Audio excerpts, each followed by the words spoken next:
Bonjour et bienvenue à nouveau sur ce plateau où nous sommes là pour vous donner un petit peu de vitamine spirituelle. Dans ces quelques minutes ensemble, j'aimerais partager une vérité spirituelle. Parce que vous savez, nous sommes dans la fin des temps et Dieu a annoncé un grand réveil qui va se passer dans le corps du Christ. Alléluia. Là, Jésus revient bientôt. Amen. Mais vous savez, quand on parle de réveil, la plupart du temps, on prie Dieu, on le supplie, on le mendie, on essaie de le convaincre d'envoyer le réveil. Mais quand on parle de réveil, ça veut dire quoi? Que quelqu'un est endormi? Et vous savez, j'ai tendance à penser que ce n'est pas Dieu qui est endormi, mais c'est nous. Et la Bible nous dit de nous réveiller, de nous lever dans notre appel.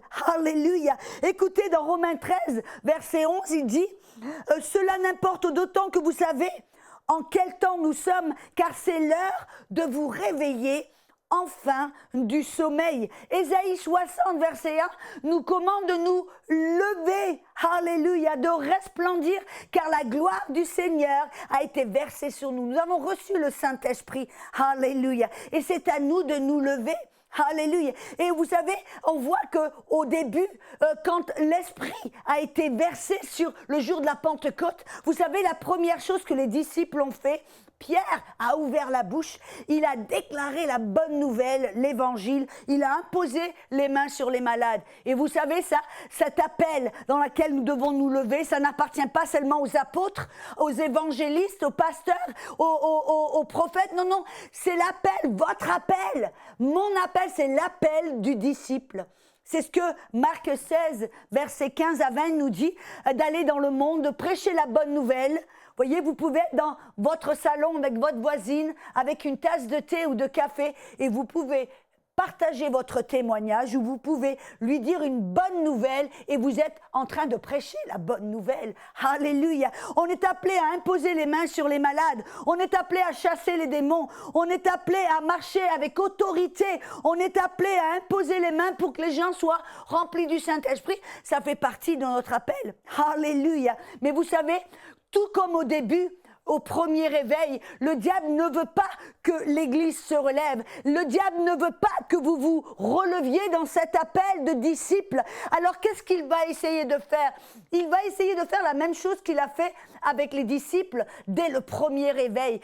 Non, après qu'il ait annoncé l'évangile, après qu'il ait imposé les mains sur un malade, vous savez qu'est-ce qui s'est passé?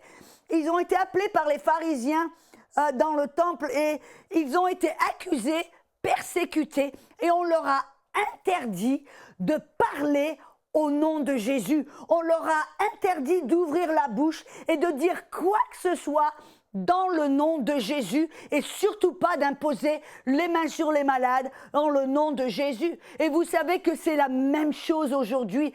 Pour empêcher ce réveil qui est en train de mijoter, ce réveil où l'Église est en train de se lever, où le disciple est en train de se réveiller et de marcher dans la puissance du Saint-Esprit comme les disciples le faisaient au début.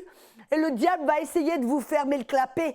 Le diable va essayer de vous convaincre, ne parle pas, n'ouvre pas la bouche.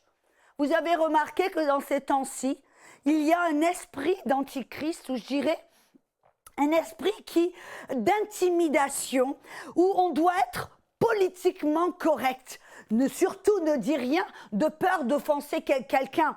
Surtout ne parle pas de ceci, ne parle pas de religion, ne parle pas de politique, ne parle pas, surtout pas, on ne dit pas que Jésus est la voie, la vérité et la porte. Non, non, non, il ne faut pas offenser cette personne ou cette personne. Qu'est-ce que c'est ça? C'est la stratégie du diable, de l'antéchrist, la même stratégie qu'il a essayé d'utiliser avec l'Église primitive et elle n'a pas marché. Malheureusement, il essaie d'utiliser la même technique aujourd'hui et de nous convaincre de rester silencieux, de rester passifs et silencieux. J'espère que vous allez vous dire, non, non, non, moi, je ne vais pas laisser le diable me fermer le clapet. Alors non, moi, je vais me lever dans mon appel. Moi, je veux être un disciple de Jésus-Christ.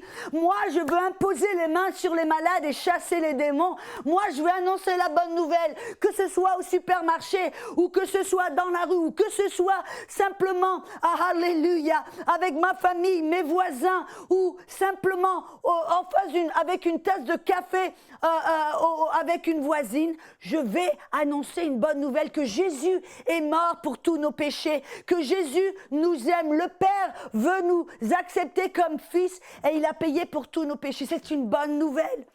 Alléluia. Oh, gloire à Dieu. J'espère que vous allez vous relever dans votre appel, que vous n'allez pas tomber dans le panneau.